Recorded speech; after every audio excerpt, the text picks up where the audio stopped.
Bonjour à toutes et tous, vous écoutez First Print, votre podcast comics préféré pour une nouvelle émission du format Super Friends. C'est dans cette émission qu'on va à la rencontre des personnes qui font vivre la pop culture, la culture bande dessinée par leur travail. On fait des émissions en plein festival d'Angoulême puisque, le saviez-vous, à Angoulême, lors du festival, il y a plein d'auteurs et d'autrices de bande dessinée.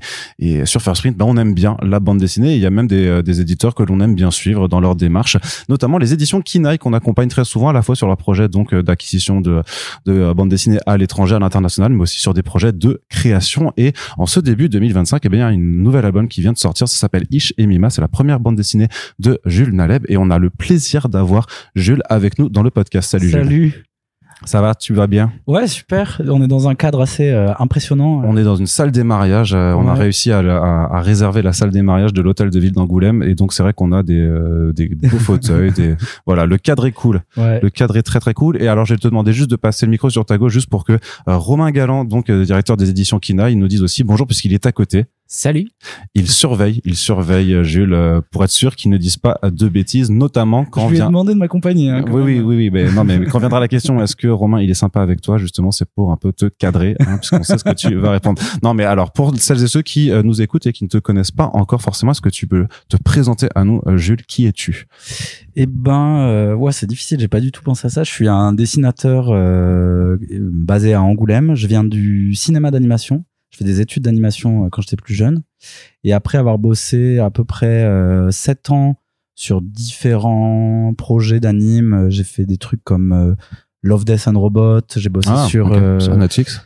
Comment ça s'appelle J'ai perdu mon corps. J'ai fait aussi beaucoup de pubs. Et là, le dernier gros projet sur lequel j'ai bossé, c'est Scavengers Reign, qui est sorti sur Max en 2022, je crois, ou 2023. Et en fait, j'avais toujours envie de faire de la bande dessinée. J'ai toujours fait des petits projets dans mon coin. Et à un moment, on s'est rencontré avec Romain et en fait, il y a eu la possibilité de faire ce projet Ish et Mima et c'était trop bien, quoi. Et qu'est-ce qui t'intéressait dans l'animation? Pourquoi tu t'es lancé dans ces études-là? Je pense que c'est parce que c'est un truc qui est hyper concret, mais j'avais toujours envie de pouvoir gagner ma vie avec le dessin. Et la piste du cinéma d'animation était un peu plus quelque chose qui pouvait me rapporter des sous, avoir un job, un vrai job, des débouchés, quoi, pour pouvoir après faire des projets passion à côté, comme la bande dessinée. C'était difficile de rentrer dedans. T'as fait un cursus classique alors? Comment ça s'est passé un peu? C'était assez difficile dans le sens où il n'y a pas d'école vraiment publique.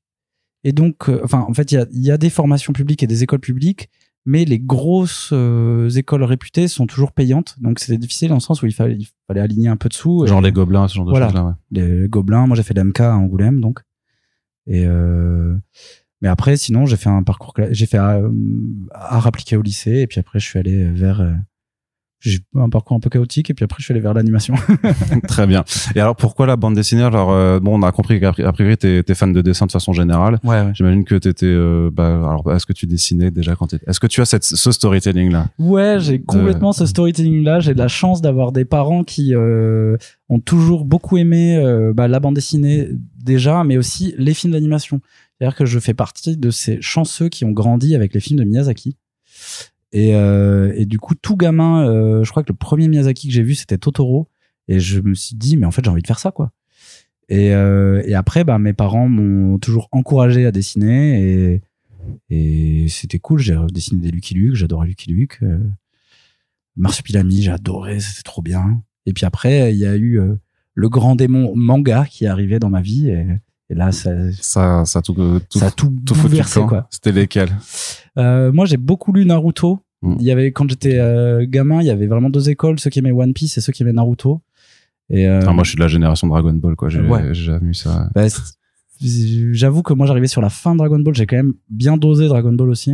Mais Naruto à fond, puis après Full Metal, et puis après plein d'autres. Et là, récemment, l'année dernière, en commençant à bosser sur Ish et Mima, j'ai commencé One Piece et j'ai adoré. C'est trop puissant. C'est grâce à toi, en fait, que la série est toujours au numéro 1 des ventes dans les librairies. Alors justement, donc tu disais que l'animation, c'était peut-être même une envie plus pragmatique, en fait, de dire que tu pouvais en vivre puisque tu étais conscient des difficultés que rencontrent les auteurs et autrices de bande dessinée en France. J'étais conscient, mais aussi, je jette encore des fleurs sur mes parents, mais ma mère m'a dit, c'est hyper beau que tu veuilles faire ce cursus. Par contre, il faut que tu sois conscient que c'est pas un truc qui va trop te rapporter d'argent, quoi. Et elle m'a dit assez concrètement que peut-être il y avait d'autres voies pour un peu se stabiliser avant de pouvoir faire. Et en fait, c'était, je trouve, une bonne façon de m'introduire. Et après, je me suis renseigné et j'ai découvert que oui, en fait, c'était pas toujours facile pour tout le monde. D'ailleurs, ça l'est toujours pas Non. à l'heure actuelle. Ça reste des sujets de discussion. J'imagine en plus que t'as avec tes camarades, parce que à Angoulême, on sait qu'il y a un vivier d'auteurs et d'autrices de BD. J'imagine que vous soutenez un peu. C'est une communauté qui se soutient aussi. Oui, et je trouve qu'il y a, c'est là où je fais vraiment une différence entre le milieu du cinéma d'animation et le milieu de la bande dessinée. Parce que dans le cinéma d'animation, vous êtes tous pétés de thunes. Non, mais je trouve qu'il y a beaucoup de gatekeeping autour ou de pudeur, on va dire, autour de l'argent. Et de combien les gens gagnent, de combien tu te fais payer, parce que tu un peu peux mesurer ta valeur à combien tu te fais payer. J'ai l'impression, hein, c'est grossier ce que je dis. Donc plus on te donne une avance, plus tu es conscient que t'es un auteur qui est un peu précieux auprès des éditeurs. Alors bah en tout cas dans le milieu du cinéma d'animation c'est ça, et j'ai l'impression qu'en bande dessinée tout le monde galère un peu de la même manière. Et donc en fait bah je pense qu'il y a plus de facilité à en parler, et j'aime bien ça en fait, un peu plus de transparence. Voilà. Et qu'est-ce que tu apprécies donc dans la bande dessinée en tant que médium qui fait que t'avais envie d'en faire? Et je trouve qu'il n'y a pas de limite. C'est comme t'es pas contraint par quelque chose qui doit bouger ou quelque chose qui doit faire une durée de temps. La seule contrainte, c'est la forme de la page, mais tu peux te projeter dans la voix des persos, dans la musique qu'il peut y avoir, dans l'ambiance qu'il peut y avoir dans la bande dessinée. Mais aussi visuellement, tu peux aller loin, je trouve. Et enfin, en tout cas, pour moi, c'est une vision, je pense, un peu poétique, mais pour moi, il n'y a pas tellement de limites à part celle que tu te fixes dans la bande dessinée. Et ça, c'est trop bien, c'est trop puissant. Voilà, je trouve hallucinant qu'il y ait autant de gens qui fassent ça et que pourtant, il y ait autant de formes différentes de création, de fabrication. Ouais, que chaque année, tu découvres des choses qu'en fait, t'avais même pas imaginé possible, forcément. Ouais, complètement. Ce truc-là, et t'avais aussi une envie de raconter des histoires, parce qu'enfin c'est l'autre volet de la BD aussi, c'est que c'est une narration en fait, c'est une histoire. Voilà, et j'imagine que donc toi t'es quelqu'un qui a envie de raconter des histoires. Ouais, j'ai toujours eu envie de pouvoir raconter un truc. Je me suis beaucoup posé la question de est-ce que ce que j'ai envie de raconter, ça vaut le coup d'être raconté. Je pense que je suis pas du tout le seul à me poser ce genre de questions. Mais en fait, quand t'as des personnalités, justement comme Romain, qui te pousse un peu derrière, et qui te dit si ça va être bien, ça va être cool, c'est parce que c'est bonne vibe, c'est ou parce que c'est une approche différente de un truc. Et en fait, plus t'es encouragé, plus tu te sens légitime à raconter une histoire, et voilà. Faut qu'on aborde un peu l'angle de la première bande dessinée aussi, comment, et notamment parce que je sais et je suppose qu'il y a aussi des gens qui sont intéressés pour devenir auteur ou autrice de BD qui nous écoutent, donc d'autant plus que tu vas partager ce podcast auprès de toutes tes communautés, donc ça va percer dans ce milieu-là. Mais non, mais pour avoir vraiment cet angle de comment on monte en fait un projet de première BD, comment Ishemima s'est monté, t'avais une idée, t'as préparé un dossier, comment est-ce que tu peux exposer juste d'ailleurs même avant, juste exposer un peu les bases de Ishemima, et ensuite montrer comment ça s'est monté comme projet. Donc en fait, Ishemima, c'est un peu une histoire de deux personnages qui évoluent dans un monde que lui j'ai écrit depuis longtemps, ou en tout cas que j'écris depuis longtemps. Le Aeon World. Le Aeon World, exactement. Et en fait, Ishemima, c'est des personnages qui sont relativement nouveaux dans ma narration parce que ils existent pour cette bande dessinée. Et donc dans le processus de fabrication, moi j'ai présenté un peu mon world à Romain, qui était assez intéressé, et en fait à partir de ça, comment dans ce world building, comment je crée une histoire qui vaut le coup d'exister. Et Romain, il m'a orienté vers un angle qui était plutôt de l'ordre de la romance, mais à la fois moi j'avais pas envie de faire que une romance, j'avais envie qu'il y ait un peu un sens d'aventure, et parce que j'avais aussi d'autres choses à raconter, mais des trucs plus perso, tu vois. Moi, évidemment, j'adore l'amour et j'adore la romance. Le livre sort le 14 février, c'est pas pour rien. Mais j'aime aussi les voyages initiatiques, la recherche de soi, et je pense que le livre, il traite un peu de ça. Voilà. Et j'ai l'impression que c'est un peu ça le processus. Ouais, je voulais voir le point de vue de Romain aussi. Ouais, en fait, moi, Jules, je crois que... Déjà, tu l'as découvert comment? En 2019. Je l'ai découvert parce qu'il traînait dans l'atelier de Valentin. Donc je l'ai vu en vrai comme ça, et après je me suis intéressé à son travail et j'aimais beaucoup l'univers SF qui est vraiment à part par rapport à ce qu'on peut retrouver ailleurs, quoi, qui est vraiment original, qui a une vraie personnalité. C'est une SF miyazakienne en fait, avec quand même une touche de forme de fantaisie en fait dedans que tu retrouves. C'est un peu un mix, ouais. En fait, j'adore la SF et j'adore la fantasy et j'avais pas du tout envie de faire un choix. Ça, c'est qu'est-ce que t'aimes mettre dans tes BD? Oui. Exactement. Et du coup, ouais, j'aimais bien tout cet univers. Mais moi, la SF en général, je trouve ça assez froid. C'est un truc que j'aime pas trop dans la SF. Je trouve que c'est souvent un peu, froid par rapport au perso et tout. Alors, je parle de manière générale, quoi.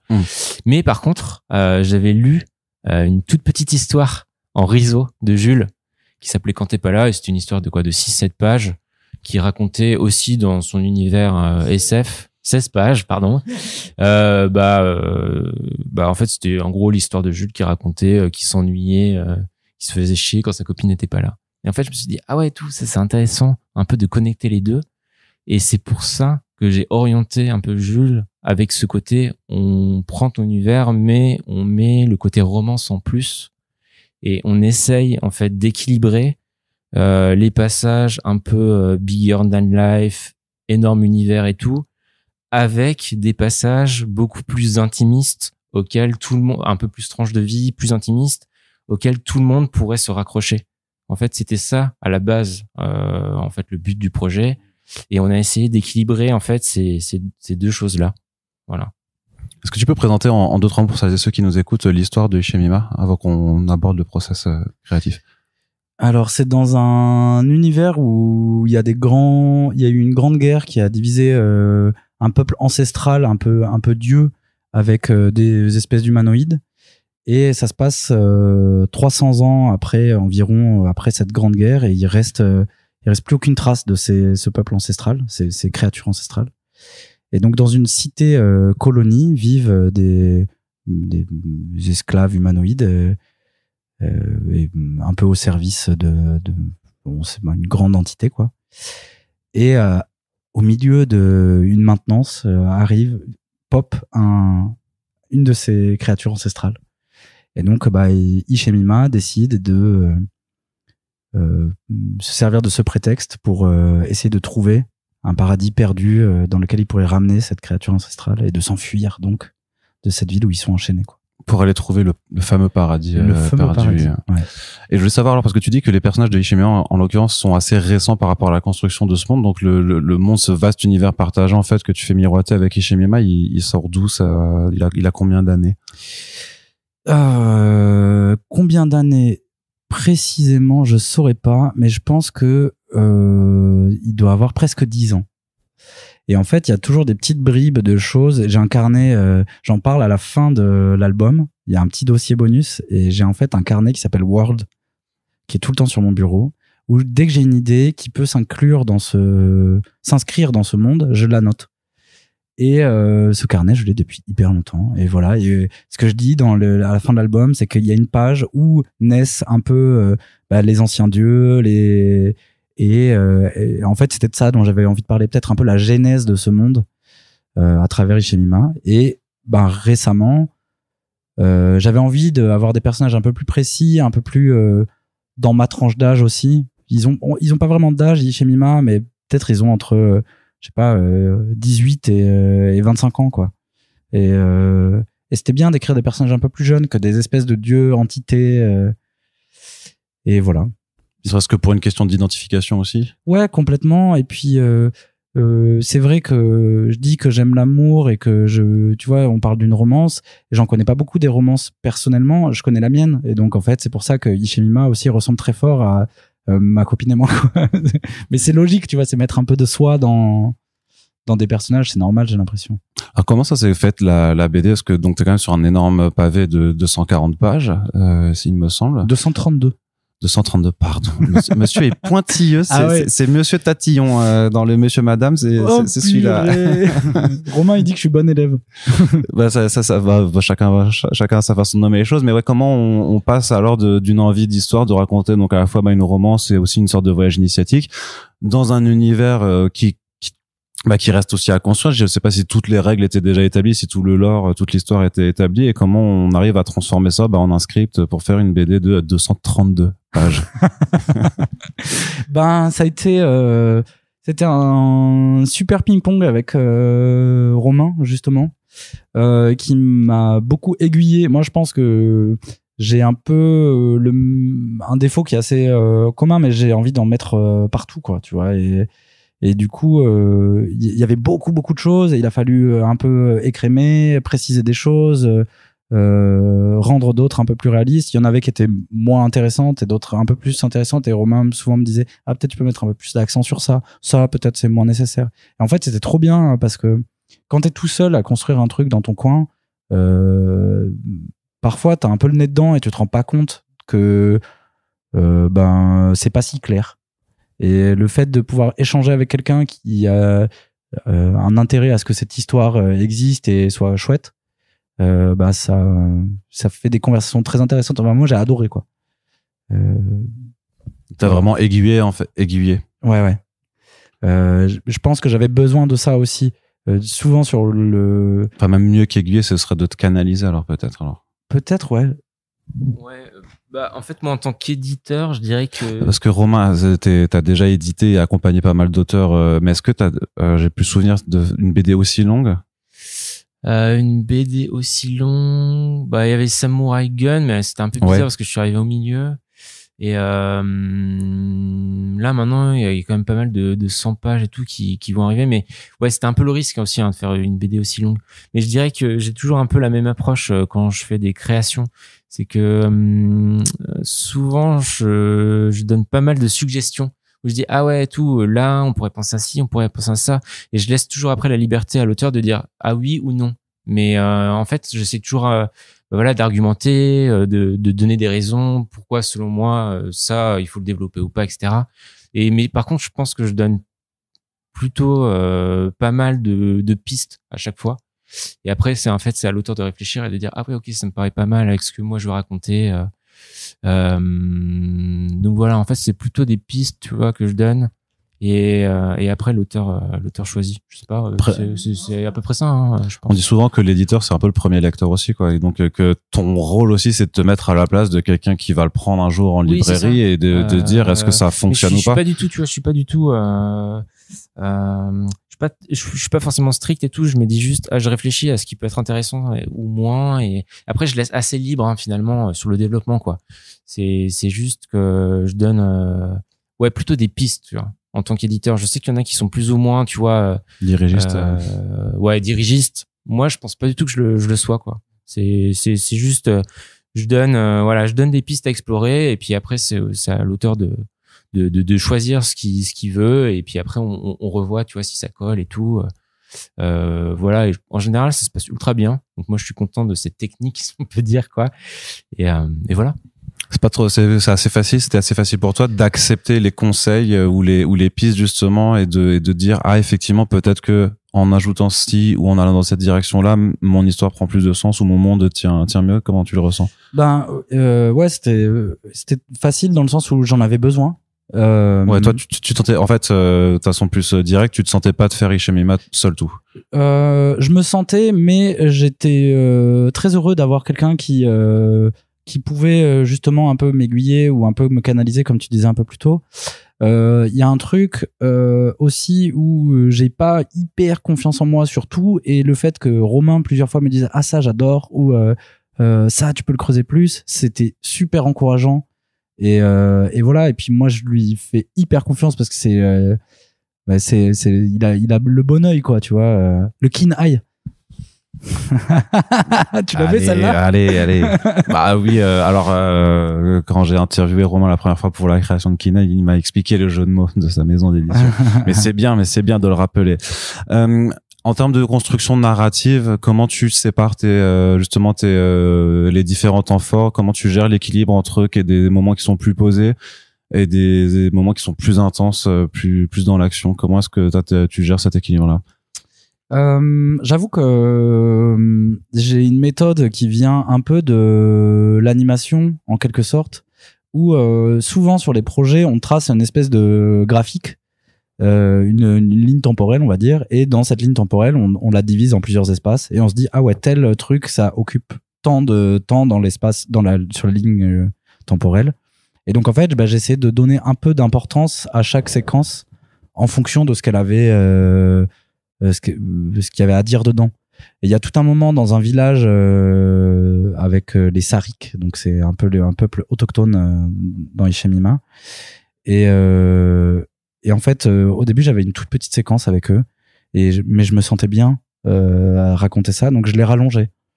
Et on en parle. C'est-à-dire qu'alors t'avais pas une structure fixe en termes de pagination. Non. T'es venu, t'as fait salut Romain. Alors moi j'ai un 120 pages de prévu et à la fin avoir fait surprise. C'est exactement ça. C'est tout. Mais ce qui est d'autant plus dangereux alors parce que c'est un truc plus pragmatique. Enfin en termes d'avance et tout ça, enfin faire un 120 pages et faire 240 pages, c'est pas la même chose. Ouais, quoi. C'est sûr que là c'est pas le même délire, mais bon, je pense que j'étais plus sur le fait de raconter l'histoire dans son entièreté et du coup. Tant pis si c'est un peu plus de travail. Ça a été dur, hein. J'imagine, oui. C'était sacrément costaud, mais je suis ravi de l'avoir fait. Mais alors, comment toi, tu gères aussi le fait de dire... J'avais pas mal prévenu, hein. Je lui ai dit attention et tout. C'était pas ce qui était prévu et ça va faire beaucoup de travail, etc. Mais Jules, il était déter, quoi. Il était déterminé et tout. Mais parce qu'il est encore jeune. On l'avait, on a parlé plusieurs fois et tout. Et il était là, non mais ça va aller et tout. Bon, finalement, voilà, ça s'est bien passé. Mais c'est vrai que c'était quand même assez musclé, surtout sur la fin. Oui, parce qu'il y avait pris un peu après dans les coulisses de prod, il y a eu un peu de retard. Parce que moi, je rappelle que tu me l'avais annoncé à un moment un peu plus tôt. En octobre, il devait sortir dans Saint-Malo. Du coup, plutôt pour la Saint-Valentin. Tu préfères Saint-Valentin que Saint-Malo. C'est bien passé comme ça. Mais oui, c'était pas, c'est vrai qu'on s'est pas dit, alors c'est rare, hein, de faire comme ça. En général, on dit, bah voilà. Oui, c'est 100 pages et tout. Là, j'ai fait une exception. T'es sorti du cadre. Ouais, je suis un peu sorti du cadre en disant, bah voilà, Jules, il est motivé. C'est vrai que c'est un peu dommage de trop, couper dans ce qu'il veut raconter, etc. Donc, on l'a fait quoi comme ça. C'est vrai que je pense que c'est assez rare de manière générale de faire ce type de choses quoi. Et donc ce que tu disais c'est que toi tu te places sur une ligne temporelle et c'est là où tu places alors tes moments un petit peu ouais je pense que c'est une méthode. Est-ce que c'est la bonne méthode? Je suis pas trop sûr parce que du coup ça amène cette espèce de risque de rajouter des pages, mais j'aime bien plus bosser de manière organique que fixe. En tout cas, c'est comme ça que je me sens mieux. Est-ce que c'est quelque chose de pérenne, une situation pérenne? Je pense pas, vu l'état dans lequel j'étais quand j'ai fini le livre. Mais voilà, c'était une année aussi très particulière en termes de perso et du coup c'est pour ça qu'il y a eu beaucoup de retard en fait. Oui, je te demandais pas de te justifier. Non, mais j'entends, mais c'est de par dire, c'est quand t'as cette ligne, est-ce que tu te fais aussi un séquencier? Est-ce que tu attaques les planches dans l'ordre chronologique ou est-ce que tu prends certaines séquences que tu veux faire et tu te permets de jongler comme ça Alors souvent, enfin moi ce que j'aime bien faire, c'est faire un découpage très rough. Donc c'est quelque chose autour duquel on peut un peu discuter avec l'éditeur, avec Romain, même si c'est vraiment pas lisible. Puis je passe sur un crayonné et là je fais tout dans l'ordre. Le crayonné, ou en tout cas je précise mon storyboard. Et après, une fois que le board est validé, quand je fais le dessin final, je commence par des moments où je sais que j'ai moins besoin d'être super solide en dessin. Et je termine par les planches qui vont être les plus complexes. Alors c'est aussi se tirer une balle dans le pied parce que quand tu termines, t'es fatigué, ouais. T'es crevé. Mais ton dessin, en tout cas moi je trouvais que mon dessin était meilleur et donc il y a beaucoup de scènes d'action ou même des scènes un peu plus tendres, un peu plus intimes que j'ai fait à la toute fin parce que je savais que mon dessin était mieux et que c'était important pour moi que ces planches soient bien dessinées quoi. Voilà. Et comment tu as travaillé un peu ce world building? Alors j'imagine que vu que le monde il existe dans ta tête et que tu dis qu'il y a ce carnet, t'avais sûrement plein de bases de travail en fait que tu pouvais réexploiter, mais est-ce que t'as dû aussi repenser certains éléments? Comment on construit un monde qui fonctionne en fait, parce qu'on disait à la fois SF et un peu fantasy miyazakienne pour dire les mots marketing faciles quoi. mais ouais, comment est-ce que t'as construit ça de façon que ce soit un peu organique, cohérente? Bah, il y a pas mal de corrections en fait au final. On se rend compte que j'ai des idées au début où il y a beaucoup de choses un peu fouillis et en fait après il faut que je les reprécise et je me dis ah ouais mais en fait si je dis ça veut dire que tel personnage doit être en relation avec tel truc donc en fait non il faut que je revienne un peu avant. Il y a beaucoup de corrections. Est-ce que t'as une carte comme ça où tu mets des liens de... J'ai un arbre généalogique, ouais. Ouais, quand même. Ouais. En même temps, vu que t'as une histoire aussi avec une grosse querelle familiale au départ, effectivement, j'imagine que... Et du coup, j'ai des marque-pages dans mon carnet où je sais que ça traite de tel personnage. J'ai un truc hyper à la Donjons et Dragons, quoi, avec des fiches de perso, leurs caractéristiques, leurs traits de personnalité. C'est du teasing pour un jeu de rôle, ça, c'est ça? Ça serait trop bien. Mais non. Vas-y, te laisse pas interrompre. Et par exemple, il y avait quelque chose qui me tenait beaucoup à cœur parce que j'adore la SF, mais j'adore la fantasy. Et dans la fantasy, il y a un truc qui est un peu classique, c'est les classes de perso.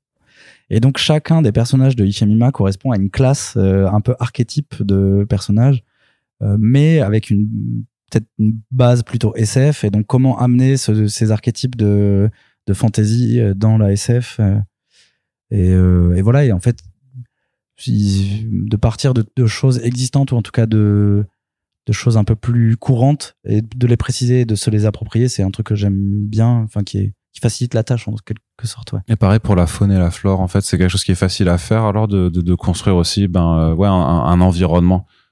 Ouais, en fait, c'est un peu donc dans Ishimima, les anciens le peuple ancestral, les animaux ancestraux, c'est des poissons qui volent. Des poissons qui volent, mais parce que c'est des poissons volants donc.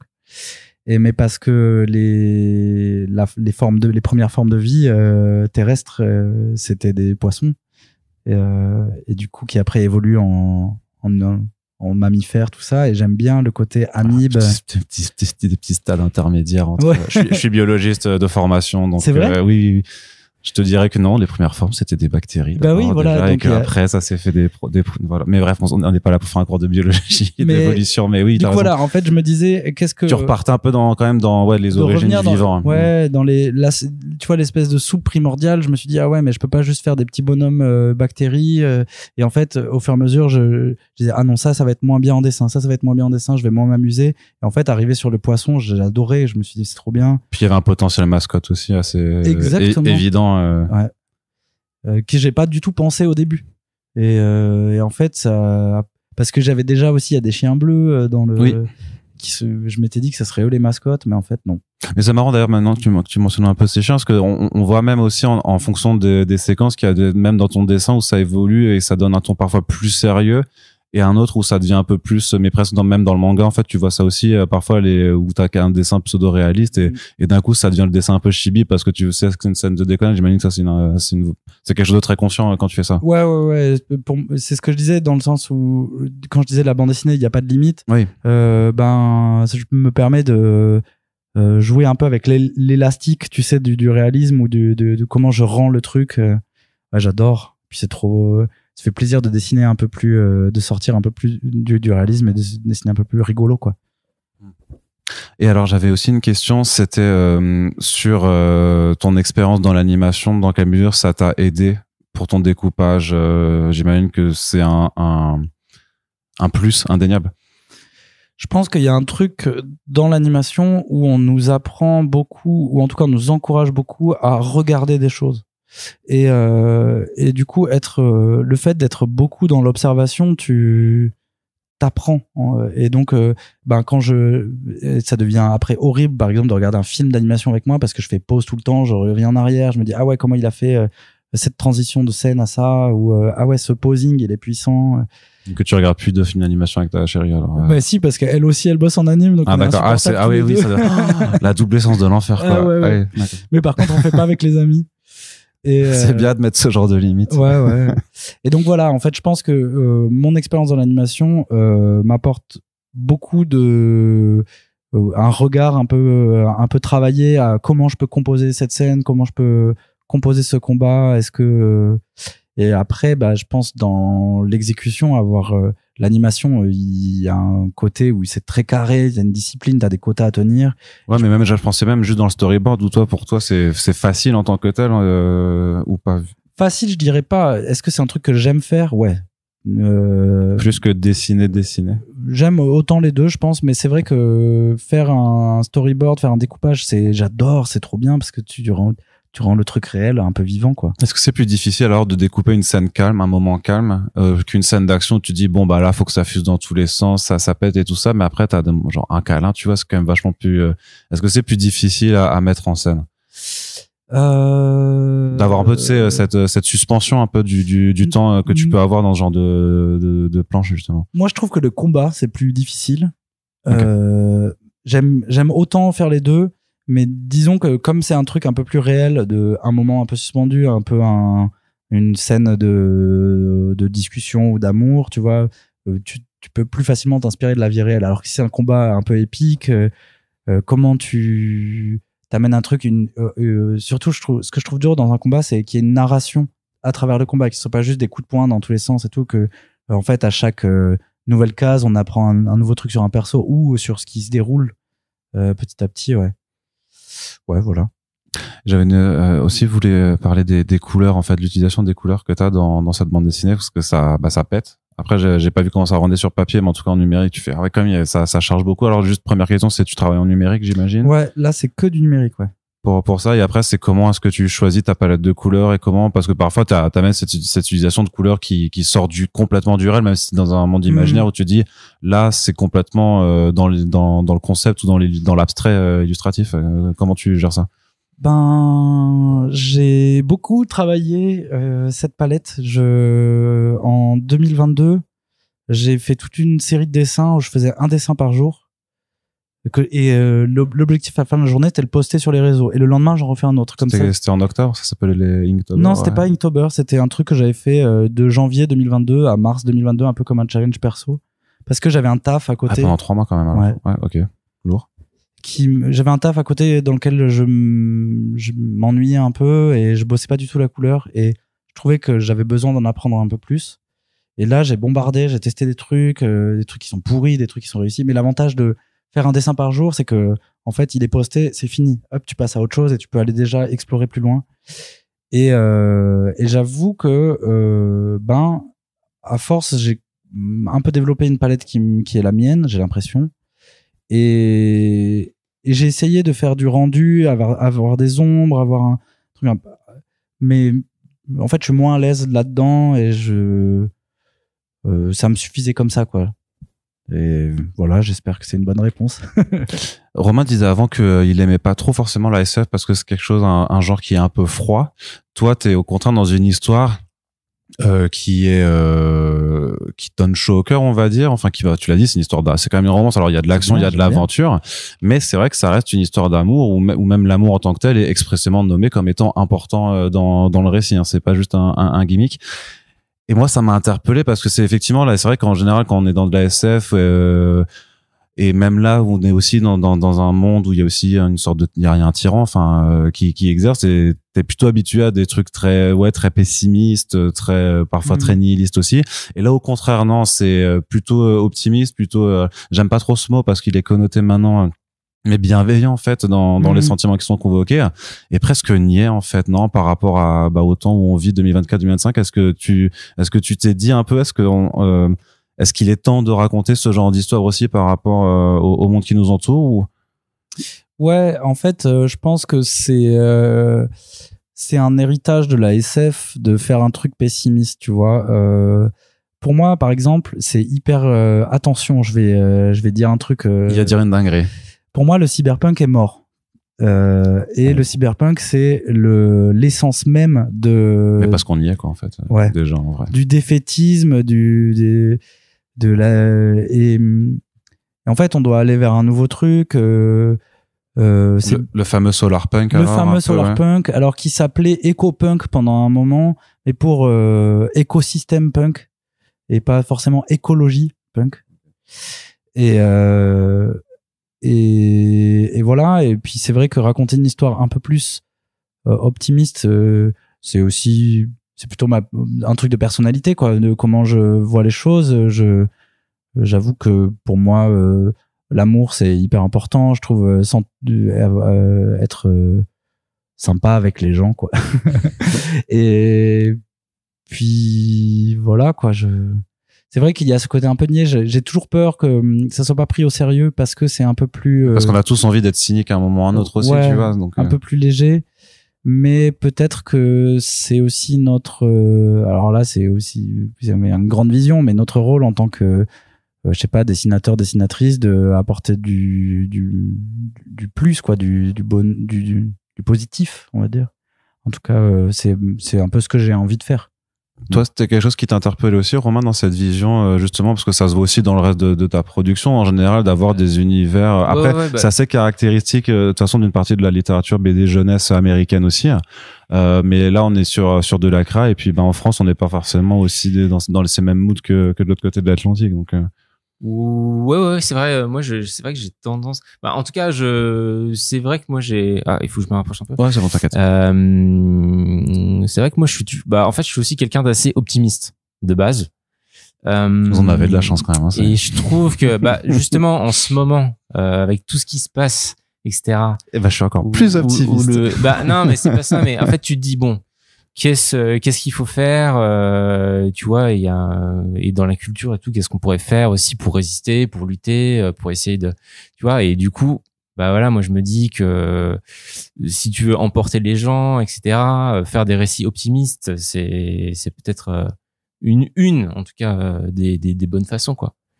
Voilà, tout simplement. Et je trouve qu'en ce moment, vu que tout ce qui se passe en ce moment est très sombre, du coup, le but de la culture aussi, c'est de faire réfléchir, c'est de lutter contre ça, mais aussi voilà, c'est tout bête, quoi, mais que les gens aussi s'évadent et un peu de bonheur, tu vois. Enfin, en fait, moi, je le prends comme ça, quoi. Mais je pense que, comme dit Jules, c'est aussi une question de personnalité, etc. C'est vrai que dans la ligne Kinaï, il y a beaucoup de choses qui sont, tu vois, très optimistes. Dark World de Valentin aussi, c'est pareil, tu vois, le monde il est en déliquescence, mais l'histoire en elle-même est très optimiste, quoi. En tout cas à la fin. Donc du coup ça c'est un truc personnel et tout, c'est un truc que j'aime bien apporter, tu vois, en termes de ligne. Et c'est vrai que tu disais est-ce que c'est pas niais, etc. Franchement je l'assume totalement et tout, je trouve pas ça niais, tu vois, je trouve juste ça bienveillant et tout, et je trouve ça très bien, quoi. Donc, je veux savoir juste si c'est dur d'écrire en fait des scènes d'amour, enfin des scènes de c'est très sentimental. Est-ce que c'est simple à écrire? Je me pose souvent la question, et ça peut devenir un frein même. Mais qu'est-ce que les gens vont penser de ce que j'ai écrit, quoi?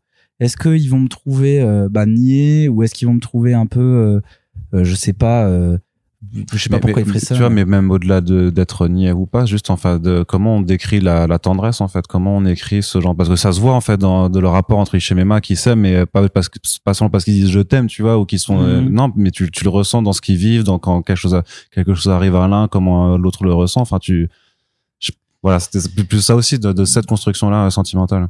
C'est ce que je te disais un peu plus tôt. Moi, t'as eu un accident, ta copine, tu dis je vais retranscrire ça dans la BD. En fait, je parle de trucs que je connais et que je vis, et je pense que mon rapport avec Esther, du coup, il est assez complice aussi, et on a des façons de s'exprimer notre amour qui est un peu qui est pas forcément, qui est très dans les je t'aime, mais qui est aussi dans d'autres formes d'affection.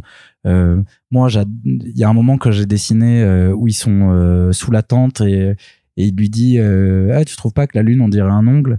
Et elle lui dit hyper romantique, et après il se marre. Et en fait, j'aime bien ce genre de rapport où c'est juste autour d'une petite conversation, d'un petit détail, qu'on se rend compte qu'ils se marrent, ils se foutent un peu de la gueule de l'un de l'autre, et puis un truc un peu simple. Je sais pas, c'est ça que j'aime bien. De montrer la complicité en fait aussi. Alors donc ça passe à la fois par les dialogues aussi, plus que pas forcément montrer, quoi. Mais par contre, c'est vrai que je me suis blessé cette année, et que ma copine a été un pilier indéniable de ma guérison, quoi. Très bien. C'était une évidence le choix du cartonné, Romain, pour ce genre de gros bouquin. En fait, on en a parlé pas mal au début. Je sais pas, c'est d'ailleurs si Jules, même toi, t'as pris part aussi à cette discussion aussi sur le format en fait, de Jules, ton à la base, il album. voulait le faire en format Akira, gros manga souple et tout. Et en fait, j'étais là en mode, au début, j'étais là, ouais, pourquoi pas et tout, je suis d'accord et tout. Et après, j'ai vu les planches et je me suis dit, c'est quand même un peu dommage et tout d'avoir un aussi petit format pour d'aussi belles planches et tout. Donc, je me suis dit, et tout, c'est quand même assez intéressant de peut-être le passer en gros format.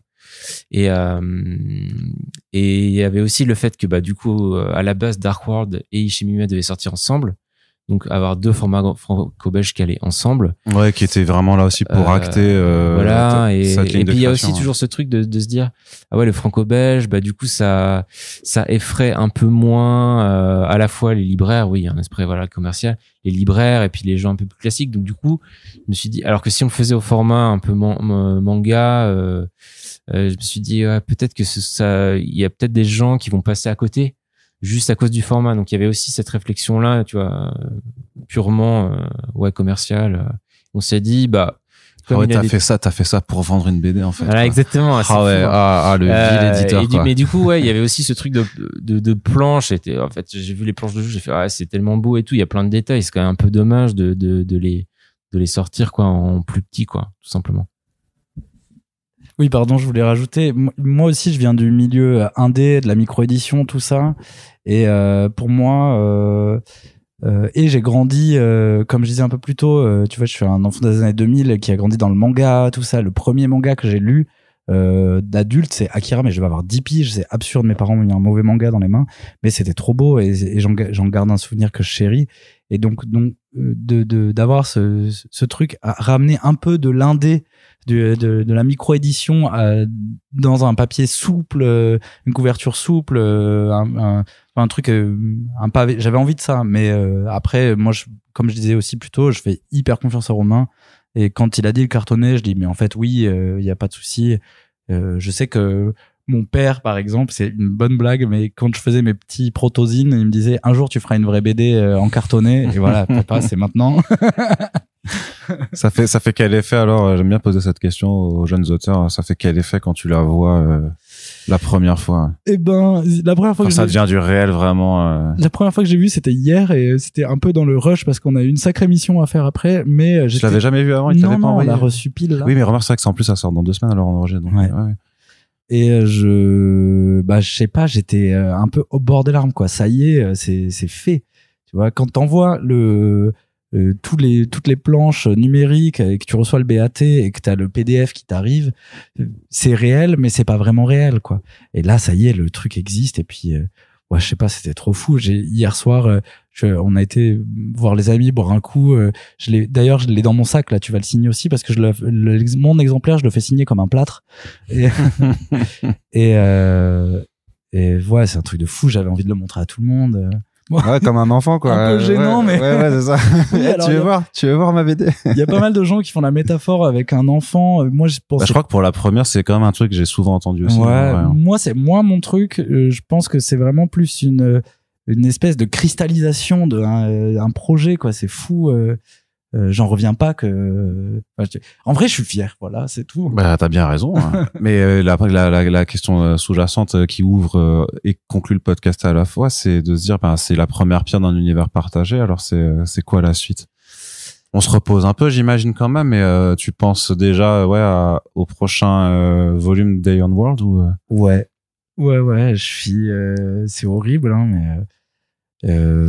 Là, il y a un petit projet il y a une anthologie chez Kinaï Robot dans laquelle je participe avec Esther, ma copine justement. On fait un truc un peu en duo. Je pense qu'on va essayer d'inscrire cette histoire dans le Eon World par un biais peu importe lequel.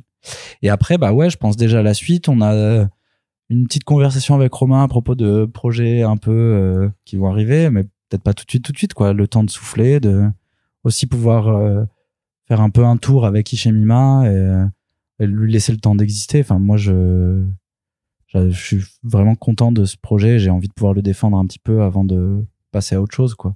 T'as bien raison. Eh bien, on en aura terminé pour aujourd'hui, en tout cas. Donc, je décide en ce moment même de dire que je publierai cet épisode pour le 14 février. Donc, c'est le podcast de Saint-Valentin de First Print. Voilà. Offrez-vous une bande dessinée pour le jour des amoureux, que vous soyez avec quelqu'un, que vous ayez juste décidé de vous aimer vous-même. C'est aussi très important. Mais en tout cas, surtout, merci beaucoup, Jules, d'avoir été là dans ce podcast. Merci à toi. Merci, Romain, également, d'avoir été présent et d'avoir bien surveillé ton auteur qui a vu s'est comporté sage comme une image. On vous rappelle donc Ishimima, c'est disponible en librairie alors on met ce podcast en ligne, n'hésitez pas à aller y jeter un œil, et puis s'il vous reste des sous après, vous pouvez nous soutenir sur notre page Tipeee. Merci à toutes et tous de nous avoir écoutés et à très bientôt pour le prochain podcast. Salut.